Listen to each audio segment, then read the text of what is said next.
It's really a pleasure to have you back with us for this year's event. You've done a great job in the past, and it's going to be an exciting day for all of us. Well, good morning, ladies and gentlemen, and welcome everyone to our fourth annual Canada 360 Economic Summit. Bonjour et bienvenue à tous à notre quatrième sommet économique Canada 360. Now, as our flagship economic summit, each year our goal for Canada 360 is to provide a platform for Canada's business community leadership to come together to apply its ingenuity toward finding bold policy solutions that are needed for Canada to compete in an increasingly changing economic landscape. Now, as we enter the third year of the pandemic, we know that recovery is top of mind for everyone. Canadian businesses and our economy remain suspended in a restless and uneasy state of transition. We're caught somewhere between lockdown and recovery. Now, while the fallout from the latest Omicron wave has made it clear that we have a long way to go before we get back to any semblance of normal, the broader social narrative seems to be shifting towards learning to live with the disease in our midst. And an important part of this shift is a collective departure from focusing solely on the immediate challenges facing us day to day, and instead beginning to look a bit further down the road. Now, there's no doubt that COVID-19 has been devastating for Canadians and for their businesses. However, when it comes to our economic challenges, it's not the only piece of the puzzle. We have several long-standing issues that hold back our economic growth. And if we want to push forward, we can't confuse government spending with actual economic growth. Long before COVID, Canada spent significantly, but lagged in growth, in attracting investment, and in creating good jobs for Canadians. COVID-19 has exacerbated these same issues, and many of them are among the topics that will be explored in today's sessions. For example, we're currently experiencing a labor shortage with nearly 1 million job vacancies open, and a substantial disconnect between the skills that employers need and what's available in the labor force. This means that it's critical that Canada tap all of its available talent, including among those segments of our population who've historically been underrepresented in the labor force. Inclusive economic growth is crucial for any strategy for economic recovery and for sustainable long-term growth. Now, another key to our economic success is the ability of businesses to reach new customers and to efficiently get their products to market. Canada has long struggled with sufficient investment in its infrastructure, and COVID has laid bare the consequences of this neglect. Goods, people, and data need to be better connected, and for that we must focus on creating high-quality infrastructure. Canada and the rest of the world are, of course, increasingly digital and connected like never before. This presents immense economic opportunity, and fortunately, Canada is well positioned to be a leader in the global digital future. But our competitors are on the move. As virtual activities increase, Canadian businesses and their customers must be confident that they're able to connect efficiently and perhaps more importantly, securely. Finally, there's perhaps no greater challenge facing Canadians than protecting our environment for both current and future generations. With ambitious climate goals, many have presented Canada's net zero journey as a trade-off between growing the economy on one hand and protecting the environment on the other. We believe that innovation and close collaboration can achieve both. All of these issues need to be addressed if we're to transition our economy from recovery into strong and sustainable economic growth that will attract investment. Today's panels, one-on-one conversations, and keynote addresses will accomplish just that. Throughout the day, you can expect to hear bold policy solutions and innovative insights from experts and business leaders who are as passionate as they are innovative when it comes to the future of Canada's prosperity. These discussions will be part of today will ultimately help shape the growth and direction of the Canadian economy through 2022 and beyond. And so without further ado, I'm pleased to get things going and to welcome to the virtual stage for an opening session, Nik Nanos, to discuss what Canadians think about economic growth. Now, of course, many of you already know Nik, given that he's one of Canada's most prolific and knowledgeable public opinion pollsters. He founded Nanos Research back in 1987, and over the years, as their chief data scientist, has helped thousands of businesses, as well as governments and nonprofits, understand public sentiment in Canada.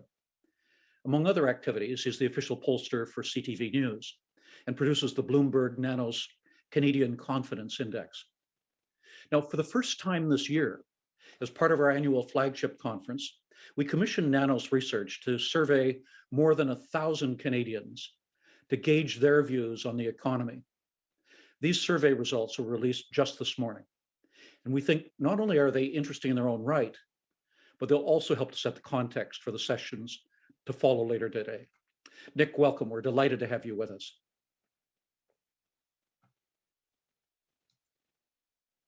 Perhaps I should unmute myself, but I'm very happy to join you, Perrin, and everyone else. Well, we're delighted to have you. So we'll have sufficient time to jump into some of the details, charts, and figures a little bit later. But why don't you start by describing what you see as some of the main findings from the survey at a top line level? Well, two key things. First of all, one key finding from the survey that we did with the Canadian Chamber of Commerce can actually, Perrin, be summed up in 4 simple words. We can do better. You know, what's striking about the study when we cut across all of the questions is that the scores are not high on a lot of these elements. That, you know, for a country that has performed, an economy that's performed exceptionally well in the last 100 years and is one of the top economies in the world, you'd probably look at some of these numbers and be surprised. So there's definitely room for improvement. And I think an appetite for action. I think people not only want to deal with the day-to-day of getting through the pandemic and everything, they want to know what the long-term path to prosperity is. So that would be one of the key findings. The other key finding is, much like the pandemic, views on some of these issues and the challenges are uneven. Different parts of the economy have been impacted differently by the pandemic. And what we do see some regional and also generational differences on what the challenges are and how confident Canadians feel about the future. Nik, so Canadians are expecting action. They want to see it. But let's look at how they see Canada's economic growth outlook. We already all know too well that trend economic growth in Canada and in other advanced economies has been steadily slowing in each business cycle going back to the 1970s. Now, looking to the next decade, a recent OECD projection generated some strong domestic reactions as it forecast Canada to be dead last among the OECD in terms of per capita growth. So what do you find here? Do Canadians share these concerns, and how are they feeling about our growth prospects? Perrin, am I supposed to cheer you up? We would all be grateful after 2 years of COVID. Oh boy, well, you know, sadly, we've got to speak to the numbers because the numbers are the numbers on this front. And if we can advance to show some data, at least when we ask about confidence in Canada's economic growth and how strong we'll be in the next 10 years, what's quite interesting is, you know, check out that average. And, you know, we scored confidence on a scale of 0 to 10. So kind of like a report card. You know, if people scored a 10 out of 10, you'd say, wow, that's pretty impressive. If they scored a 0 out of 10, we'd say, wow, that's pretty dismal. When on this particular measure, when we look at the data, Canadians scored confidence in the future a 5.4 out of 10. And why don't we put this into context? Perrin, you probably don't know that my wife and I have 4 boys, the Nanos brothers. We call them the Flying Nanos brothers. If one of them had come home and said, hey, Dad, I got a 54% in math. Of course, apart from me being apoplectic and trying to tell him what his father does for a living, I'd probably say, okay, 54. That's not a very good score. That's almost underwater. That's a problem. I'd say you can do better. And then we'd start working on a plan for moving the numbers. So, you know, what's interesting is that this score of 5.4 out of 10 is actually quite low. And I think a lot of this has to do with a sense of declinism, because this worry happened even before the pandemic. And then you overlay the pandemic and uncertainty related to the pandemic after that. And then we overlay inflation and potential interest rates going up. And I think as a result, when you kind of look at these numbers, you can see a significant level of what I'll say malaise. Maybe we'd say, if we were to sum this up, one of the Nanos brothers would say meh, right? This is a meh score, 5.4. And there aren't really any big outliers on this front, you know. And the other thing is, you know, if you happen to be over 55 years of age, you tend to be a little more positive, but hey, it's only still a 6 out of 10. So not great news on this front. Speaks to the urgency, the appetite, and the desire to talk about where are jobs going to come from in Canada in the future, how are we going to have a path to prosperity, and how can we rebuild confidence in a stronger economy. So it's one of those half glass, half empty, half full situations. Nik, I realize that you focus obviously on Canada, but have you any sense as to how these figures compare with other jurisdictions? So are people elsewhere equally mixed in terms of their views, or are they more confident?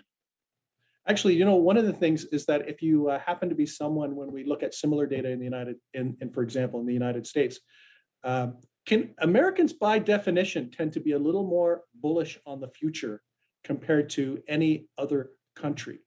And so they're a bit of an outlier. So we would definitely be lower than the United States. We'd probably be more in line with a country like Germany, which is kind of another middle power, a key economy, one of the big G7.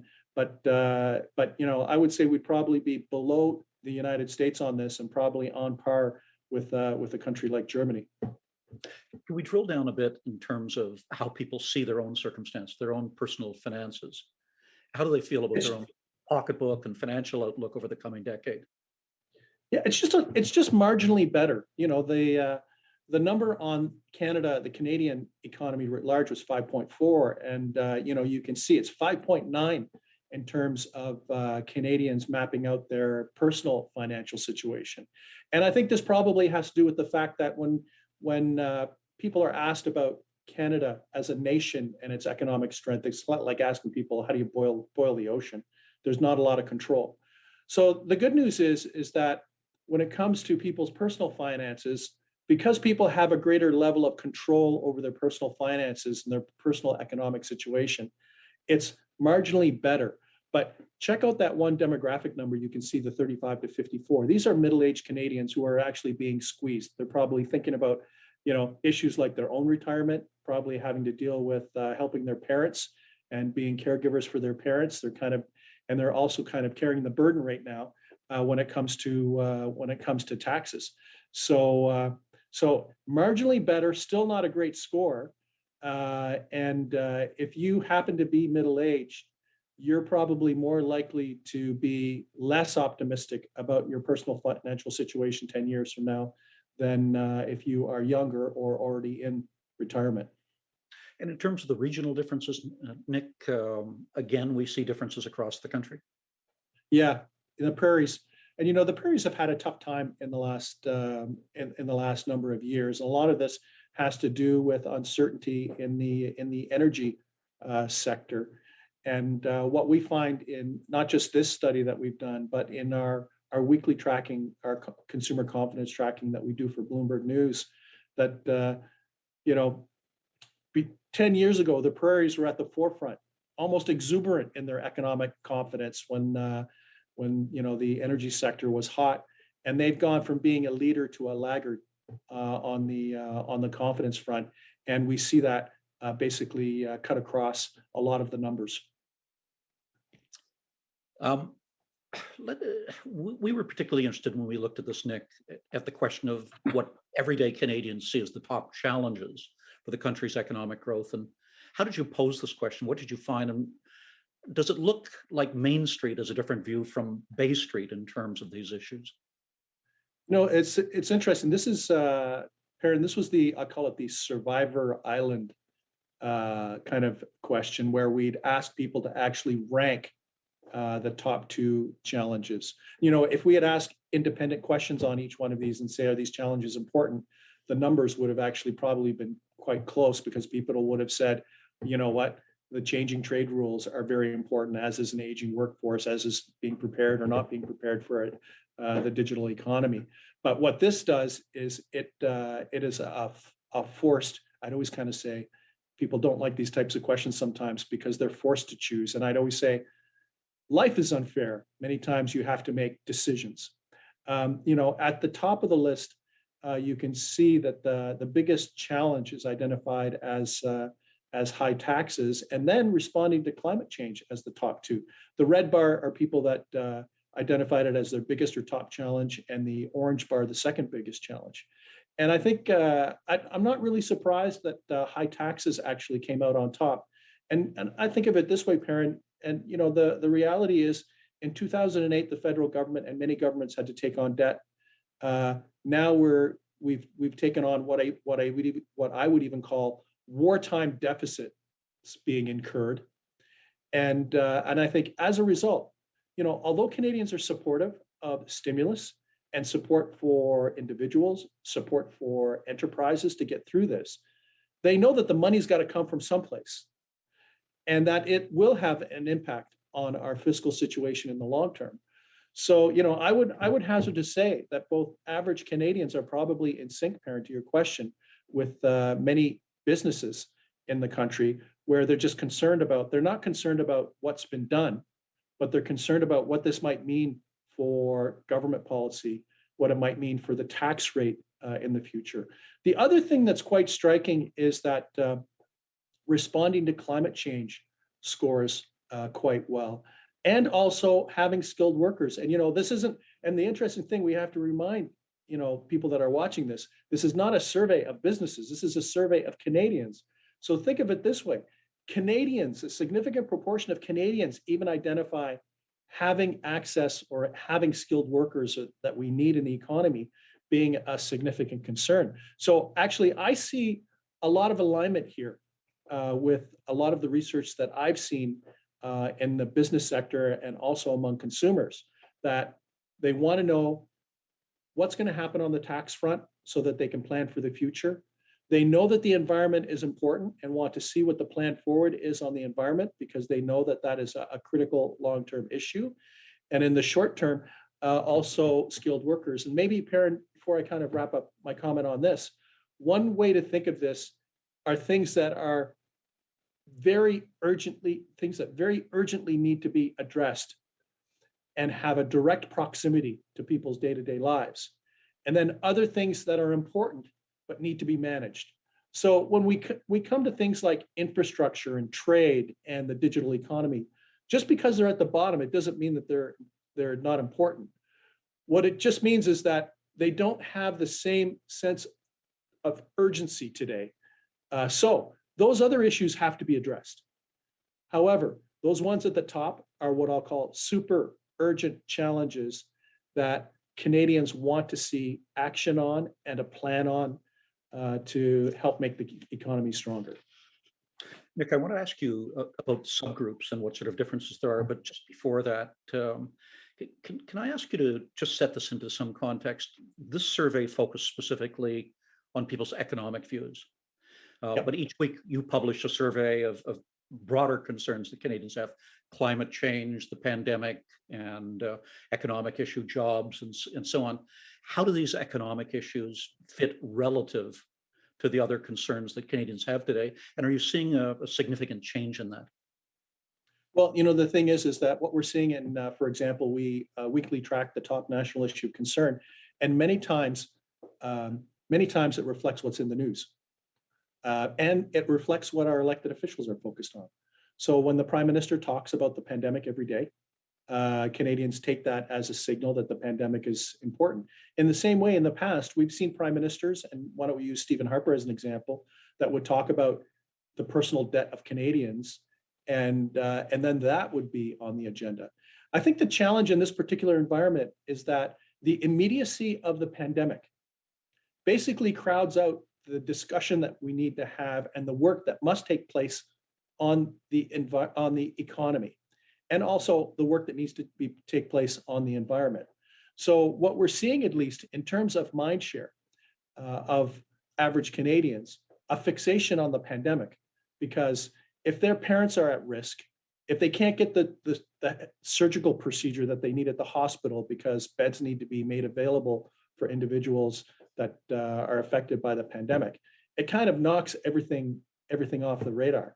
However, one thing that I would like to put on the agenda is that inflation, worry about the cost of day-to-day goods, worry about interest rates going on, is noticeably on the rise in the last number of months, and is definitely on the agenda also. Nick, do you see that this is an issue for us as well? It's how do you get governments and policymakers in general to focus on the economic issues that are so important for the country? Are you seeing a refocusing taking place? Are people starting to think beyond COVID to what comes next? Yeah, I think so. And can I tell you something else, Perrin? People want this pandemic to be over. It doesn't matter what your position is on vaccine mandates. You're probably frustrated. You want certainty in your life. You know what? I'd always kind of say that Canadians, even if they're not entrepreneurs or run a business, are very similar in their habits. What do they want in their day-to-day lives? They want stability. They want certainty. They want to know what the plan is so that they can work hard, kind of have that middle class existence and move forward. And the thing is that for Canadians, that's what they are focused on. Now, the big question is the work on this needs to happen now, because once the pandemic is at a point where there is greater certainty and less focus on the pandemic, it's kind of like pent up demand, Perrin. People are going to kind of want to go full on in terms of what does the economic recovery look like? What is our plan for jobs and prosperity? What is our plan on the environment and sustainability? These issues are kind of just beneath the surface, but they will go. I would predict that they're going to go from 0 to 100 in a very short period of time once the pandemic is under control. So it's kind of like that. It's like that Wayne Gretzky saying, "You got to be where the puck is going to be." I think this is where the chamber plays a critical role in making sure that legislators are where they should be when the puck starts moving when it comes to the economy, because it's going to move hard, it's going to move fast, and people are, I think, also going to be very impatient with their elected officials. It makes today's discussions then very, very timely, Nick. Can we come back to the question of the challenges, the economic challenges that Canadians see? How do their perceptions change as you move across various demographic groups? Yeah, it's interesting. And for those of you that are data junkies, this is a heat map on the challenges by demographics. And what you can see is on the high taxes front. So just the difference between, for example, Ontario and Quebec. Quebecers less worried about taxes than Ontarians. And I'd like to say, Perrin, as an aside, Quebecers are different on a number of variables, but one of those traditional things that we've seen that different in Quebec has to do with acceptance of a higher tax rate as part of the supporting of Quebec society. So Quebecers not as concerned about taxes compared to people that live in Ontario, but you can see that Quebecers are much more likely to be focused on climate change compared to other provinces.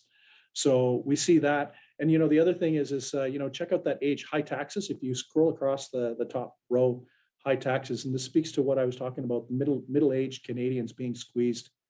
High taxes, a bit of a hot spot for Canadians that are aged 35 to 54.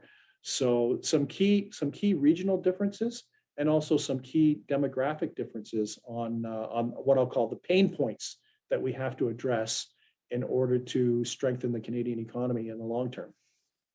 Nick, you mentioned the high taxes concern, and that was, for me, one of the great surprises from the survey, in that there's been so little discussion among politicians about the issue of the level of taxation in Canada.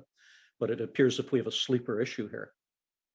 Oh, absolutely. And that's all Canadians want to know is, what is the plan? Like the last thing they want is uncertainty and dramatic changes at the last minute. So, what I would say is that, we need more of a longer term vision and a plan in terms for what our tax regime and situation will look like, so that people can plan their own lives and so that enterprises can plan their own lives. And I think for many Canadians, after going through such a big period of uncertainty, I think they would actually welcome governments that would be straight up and just tell them, you know what, here's what the strategy is.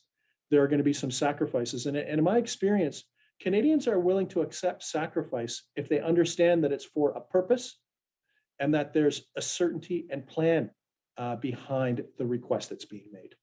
What we're talking about is leadership at the end of the day. Yeah, why don't we say leadership? And, you know, a lot of politicians, and I'd like to say you were never one of those politicians, but some politicians try to sugarcoat things. Everything will be okay. Oh yeah, we can take on all this debt. Don't worry about it. I think there's room right now for a politician to stand up and say straight up, how do we become permanent resilient? How do we become permanently resilient from the pandemic, from a health perspective? How does our economy become permanent resilient so that we can compete internationally and so that enterprises can have certainty? How can our education system, our schools and our hospitals become permanent resilient so we know that we can send our kids to school and what it's going to be like? And I think there's room. There's a lot of room for someone to step forward and say, yes, we did. Our first round of stimulus was to help individuals get through this so that they can pay their bills and for enterprises to get through. The next phase of stimulus has to be perhaps bricks and mortar to help enterprises physically be able to bring their people in and be safe.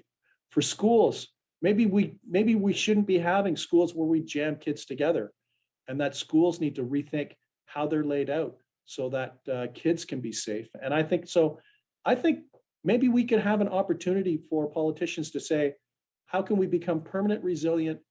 That's good for our health, it's good for our mental health, and it's good for prosperity in Canada and our competitiveness globally. Now, I have a few more questions about the survey, but just for our audience, we'll try to find some time for questions from you as well.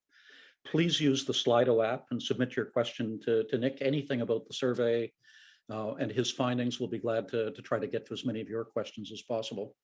Nik, before we do that, let's look at some of the other aspects of the survey.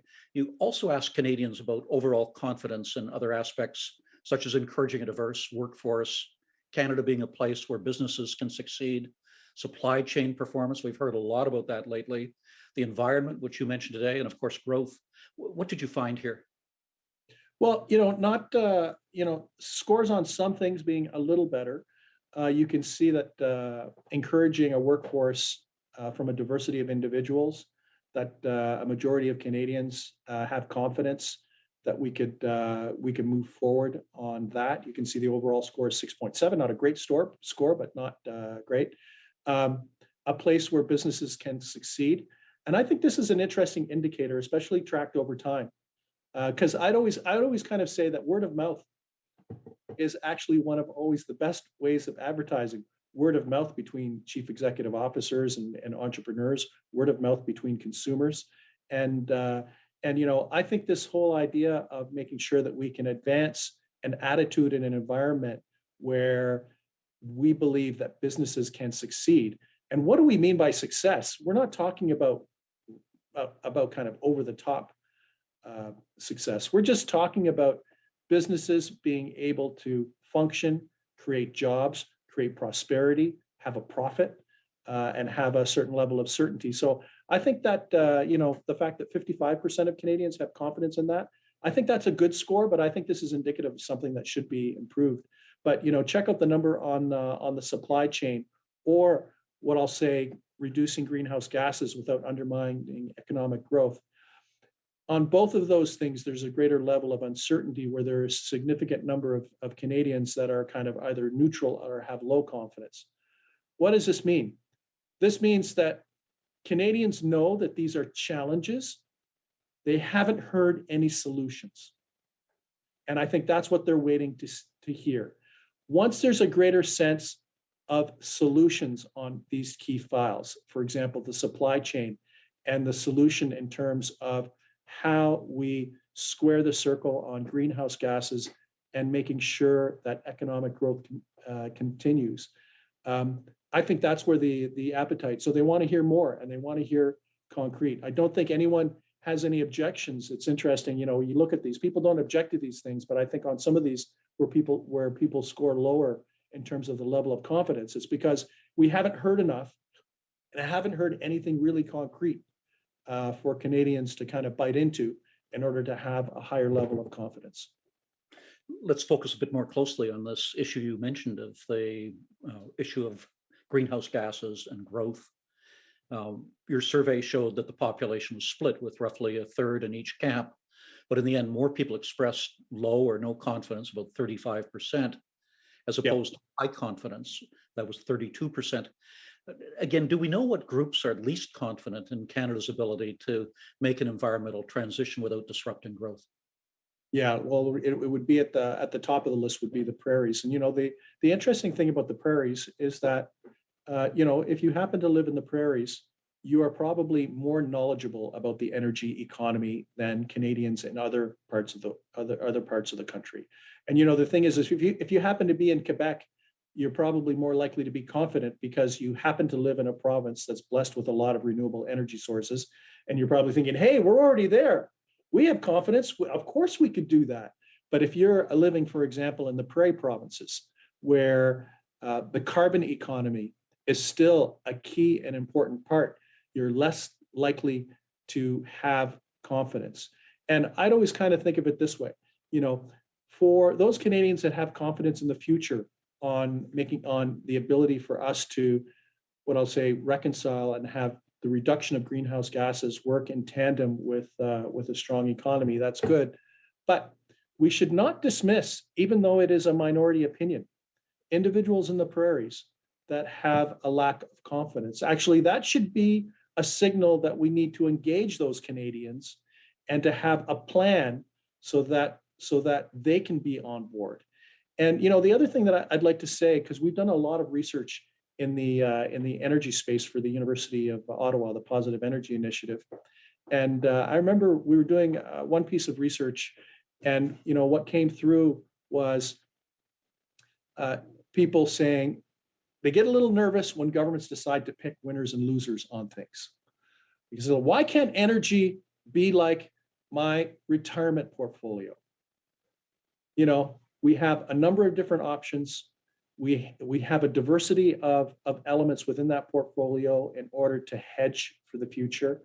And over time, there are things that at certain times I want to be heavy in. And then over time, there are other things that we want to kind of have as a less or lower part or more minimal part of the portfolio.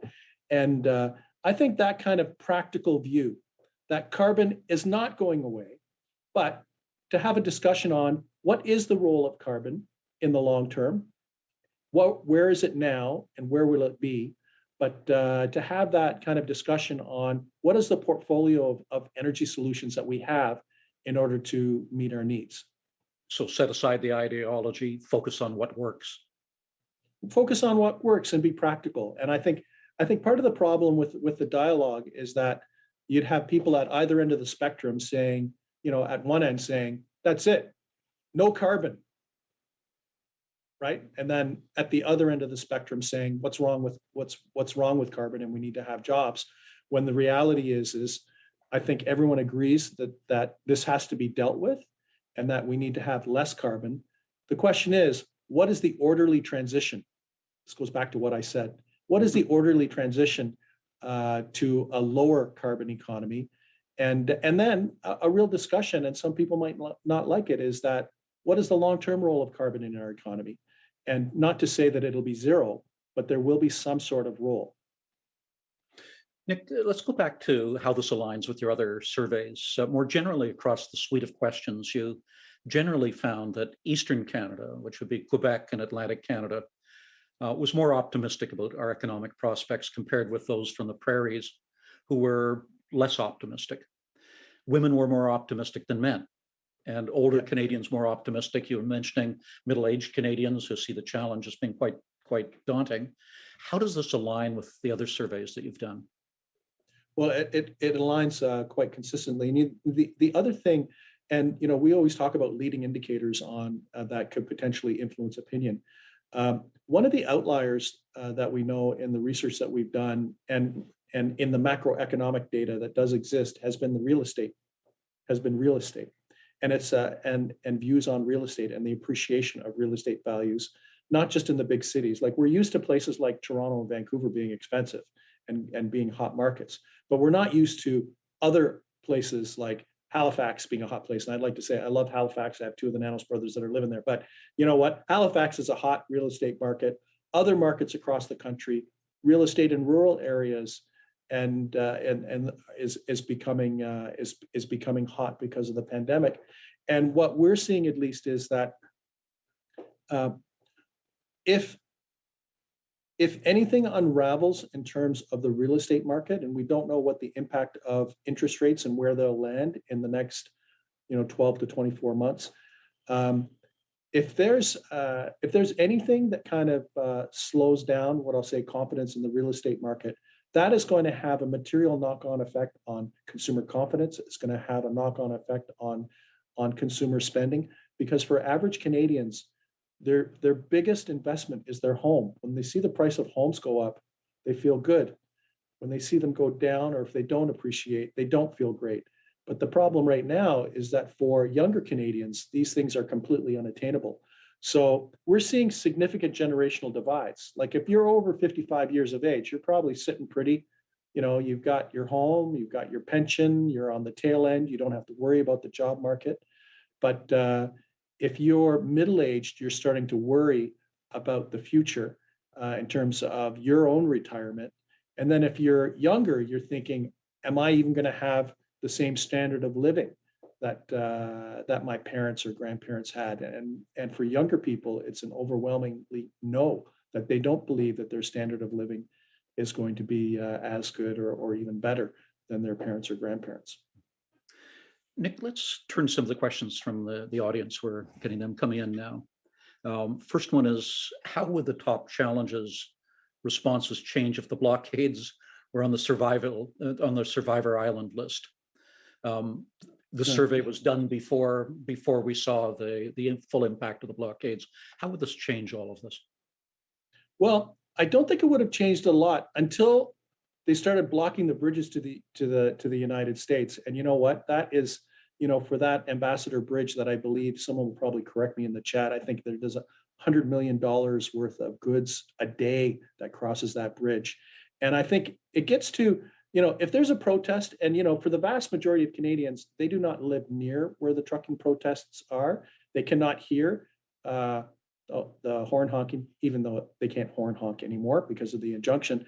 But the thing is we should not diminish what the truckers have done, because what I'd always kind of see this as a bit of a pendulum, right, that swings in one direction or another. And what we do know from the research that's out there is that Canadians are frustrated. Even if they don't agree with the truckers, they're still frustrated with the pandemic. And they ask the same questions that truckers have. When are things going to get back to normal, and under what conditions? So I don't think I think the truckers on this whole idea of confidence, the protest itself, like in Ottawa, not. However, supply chain resilience. Now I would say that to your questioner's comment, I would say that would influence people's confidence, because what it does is it put a spotlight on one bridge being closed down and $100 million a day being put at jeopardy, or kind of delays in things. So I think that amps up the trucking protests as something that's relevant in terms of the resilience of the Canadian economy, and specifically the supply chain. And it really brings it into people's consciousness as a consequence. I'm not sure, I would say only half facetiously that if Parliament had been closed, I'm not sure whether people would notice. But if you close the Ambassador Bridge, it will become evident on store shelves and elsewhere very quickly. Absolutely, 100%. Next question is, what are the key partisan differences with regard to the economy that you find in your other surveys of Canadians' worries, policy preferences, economic growth deficits, and so on? Well, I'll tell you this, Perrin, nobody's feeling really hot about how Canada is performing right now. And this speaks to Canadians agree on the frustration and the problem, but they can't agree on whatever the solution is. And I think that's so the partisan differences, there are very few partisan differences on the diagnosis, which is we can do better and we need a plan and we want certainty in our personal lives. We need certainty in terms of the economy, and we want to know where jobs are going to come from. Where the partisan differences come up has to do with the solutions. And this is where, if you tend to be on the more progressive side of the ledger, you're probably more likely to be open and very comfortable with any sort of government deficit and spending that needs to take place. If you tend to be on on kind of the center right or more of the right wing, and I don't even like using the word right wing, but right of the center, and whatever that entails. If you tend to be there, you don't have an issue with the spending per se, but you're kind of thinking, okay, let's be pragmatic. How are we going to pay for this? What will it mean in terms of government finances, and what will it mean in terms of taxes? So agreement on the problem, no consensus, I would say, on the solution. And I think that's why the chamber is well positioned as a non-political, unbiased stakeholder to say, here are some ideas, because we all agree that we could do better. And here are some practical ideas. And Perrin, maybe one thing that I'd like to add to this, just as a final point, is that most Canadians do not self-identify as left or right. They are pragmatic. That's why this country has been able to accomplish what it's been able to accomplish. And that's why I would say that the best prime ministers have had an ideological view, but they've been pragmatic, right? They have not been dogmatic. And I think what Canadians are looking for is for anyone to step forward with pragmatic solutions to the problems that we know exist. Nik Nobina asks a question about our institutions, and it's a very interesting one for me. Have you surveyed Canadians on whether they think that our current institutions, political, public, are fit for the purposes of these top challenges? For example, if having skilled workers is a key concern, do we have the right institutions for this? And I just comment personally that this year is 50 years from my first election to Parliament. It's hard to believe. I think Mackenzie King was Prime Minister at the time. But what I remember from arriving at Parliament was the confidence that average Canadians had in our institutions and in our capacity to solve problems. I'm wondering today whether we still have that confidence in our institutions. No, actually, Nadina, and she was not a part of the question, but just this morning we're posting a study on Canada's on the satisfaction that we have in Canada as a nation, and also the confidence that Canadians have in the ability of our institutions to contribute to a better country. And what this particular study, and it's the second year that we've done this study, suggests that there is very little or very weak confidence in any of our democratic institutions in terms of their contribution to make Canada a better place. It's kind of dismal all across the board, whether you ask about the House of Commons, the Senate, the Governor General, the Prime Minister. Those score lowest. The two things that score highest, actually, as institutions that contribute to a better country, are actually our university and college sector and healthcare. And I think this is quite interesting. Those two institutions score the highest as contributors to a better country. And perhaps there's room for a narrative to say, you know what, if Canada wants to have a skilled workforce, if it wants to be competitive internationally, we need a strong university and college sector that delivers on its mission to transform young Canadians into great workers as leaders and entrepreneurs.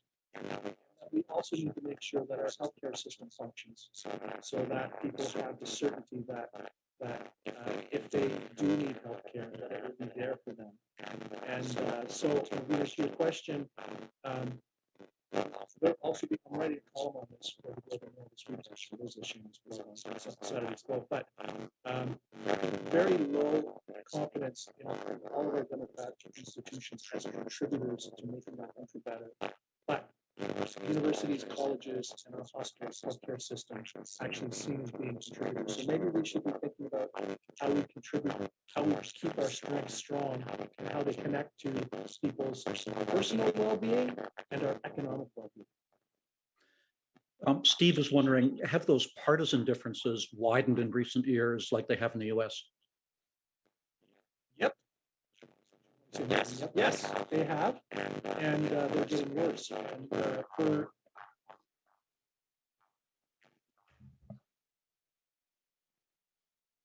yep, how's that? Is that okay? It's still a bit fuzzy, Nick, that, as I heard. Sorry. So I'm sorry for the fuzziness, at least, but I haven't touched any button. But what we have seen is that there has been more polarization over the last couple of years. And I think we're in a situation now that if you asked the average Canadians who would feel abandoned to the two governing parties, they would feel abandoned because the Liberals are veering to the left and being very progressive, and the Conservatives potentially could be veering more to the right. And leadership. As a result, the center has been vacated, which is where most pragmatic movements are. So yes, that polarization is happening, like it is happening in other countries, including the United States. That's fascinating for me. I hope everybody else was able to hear that, Nick, because these insights are very important. Christy has asked the question, and I think you have touched on this earlier. Were the questions asked to average Canadians or specifically to businesses? I think you said they were asked of Canadians at large. But she's curious, particularly about the challenges questions read personal taxes, skilled workers, and so on, which seem to be a mixed bag of both. Yeah, but the thing is there's a certain level of immediacy, and that skilled worker question, you could also means that Canadians are wondering whether they will have the skills in 10 years to have a job. So it's not just a shortage of skilled workers. And this is where, especially in sectors like the knowledge economy, and this is why I think the college and university sectors, we have to be thinking on lifelong learning. We talked about permanent resiliency. We have to be thinking about lifelong learning and lifelong skills acquisition for Canadians so that they feel that they'll have jobs in the future. But I think the tax question is always very important because it's material to the day-to-day lives of Canadians, whether it's an increase in the HST that might have to happen or changes in terms of the personal tax rates. Kathy asked what's really a follow-up question, and that's, would the concerns be different if businesses were asked these questions, such as workforce shortages? Are they critical? Is the environment of as great a concern to the business community as to others? Is there this gulf between business and the general population? I think on some issues, there's actually not much of a gulf, but on others there is. And where there wouldn't be a lot of much of a gulf would be on issues like taxes and skilled labor and making sure Canadians have the skills that they need. Where there could be more of a gulf could be potentially on things like, and whenever we do surveys of businesses, one of the things that would always come up as a piece of advice is kind of the business of doing business or red tape. Anything that can help businesses focus on their core mission and not filling out forms would be welcome, and that would be something that would always be on the radar for business surveys that we would do, but would never be on the radar for average Canadians. And but the thing is that even for something like the environment, although not all businesses are directly connected to the energy and environment file and greenhouse gases, everyone that is a business owner or entrepreneur or CEO is still a citizen, and they have an interest in making sure that we have an environmental strategy and plan that is practical and workable and provides a certain level of certainty in the long run so that people can plan. Nick, Brent has a follow-up question on the institution question. He mentions worldwide ESG readiness and reporting and activist investing are very much in the spotlight. And you were certainly alluding to the fact that for the public at large, many of these issues are of critical concern to them. The question that's a tough one for you to answer is, are Canadian organizations ready to deal with this? Well, regardless of whether they're ready, they're going to have to. And, one thing that we do know is compared to 3, 4, 5 years ago, and Perrin, you'd know this better than I, ESG was on the radar, but not as much on the radar as it is today. So ESG, and I'll say this in a positive sense, is a freight train, a positive freight train that will be bearing down on everyone. And I'd always say for folks that we're interacting on the ESG front, clients and so forth, I'd always kind of say, you can't fail. You don't have to be the best, but you can't fail. Because if you fail at ESG, your customers will not be happy. If you fail at ESG, they might look at the products or services that you provide a little differently in a very competitive atmosphere. So you should think of the whole ESG movement as something that you have to deal with, but you have to make sure that you do not fail. Failure is not an option. And how far you want to go on ESG is up to enterprises to decide, but you absolutely cannot fail because it's on the agenda. We know from our other research that we're doing, consumers are increasingly looking at labels, sources, the types of labor that's included, used to make certain goods. So you can't fail on that one. So it's a fundamental business issue. It's, there are the questions of right and wrong, and businesses, yes, should be doing what's right, but this is also a matter of business survival from your perspective. Absolutely. Yeah, 100%. Nik, as a final question, someone has asked, can Nik speak to the political party polling at the moment? Where are the main parties relative to the last election? And perhaps I can tack something onto that. I'm struck by how low the support is for any one of the parties. And what this means for our democracy. To what extent are we seeing just a falling away from the political system and a lack of confidence in our ability of our political leadership in Canada, whatever the party, to be able to deal with these preoccupations of Canadians? Yeah, well, we've had over the last number of weeks, and we track this every week in our internal numbers, is that both the Liberals and the Conservatives have been close and under 30%, with the New Democrats between 20 and 22. However, I always look at the week-to-week numbers, the individual week-to-week numbers. This truckers' protest has not been good for Conservative support. Period. Full stop. We've seen, a number of Canadians who were parking with the Conservatives because they were tired of the Liberals now go back to the Liberals, and I think this is what the Conservatives have to watch out for. But here's the ironic twist: if we're in an environment where the Liberals and the Conservatives are tied at 30 or statistically tied, and the NDP are at 20 to 22, when we chart that into seat projections, it's actually good for the Conservatives. And to put this into context, and I think here's the ironic little footnote for Erin O'Toole. On the day that he was removed as the leader of the Conservative Party, the Conservative seat projections that we do on a regular basis had never been better, period. In the last election, the Conservatives were 40 seats behind the Liberals. In the week that we did our seat projections using the polling numbers, while there was speculation that Erin O'Toole would be turfed, that narrowed to 12 seats. So this would be kind of the Friday before the vote. So if you were looking at the polling numbers, you'd say it's a toss-up. But if you looked at the seat projections, you'd say under Erin O'Toole, even with all the stuff that he was dealing with, the dissension within his own caucus, he'd actually closed the gap with the Liberals from 40 seats to 12 seats. Fascinating, Nik. And for those of us who are political junkies, we'll be trying to work our way through eagle entrails and figure out what that means for some long time yet to come. Nik, it's been a fascinating session. You've taken us through public opinion as it relates to the economy. You've set the stage so well for the rest of the day. And this will be very important in informing the Canadian Chamber's work over the coming year as well. So thank you so much for this work. Thank you for being with us and for presenting such a fascinating presentation.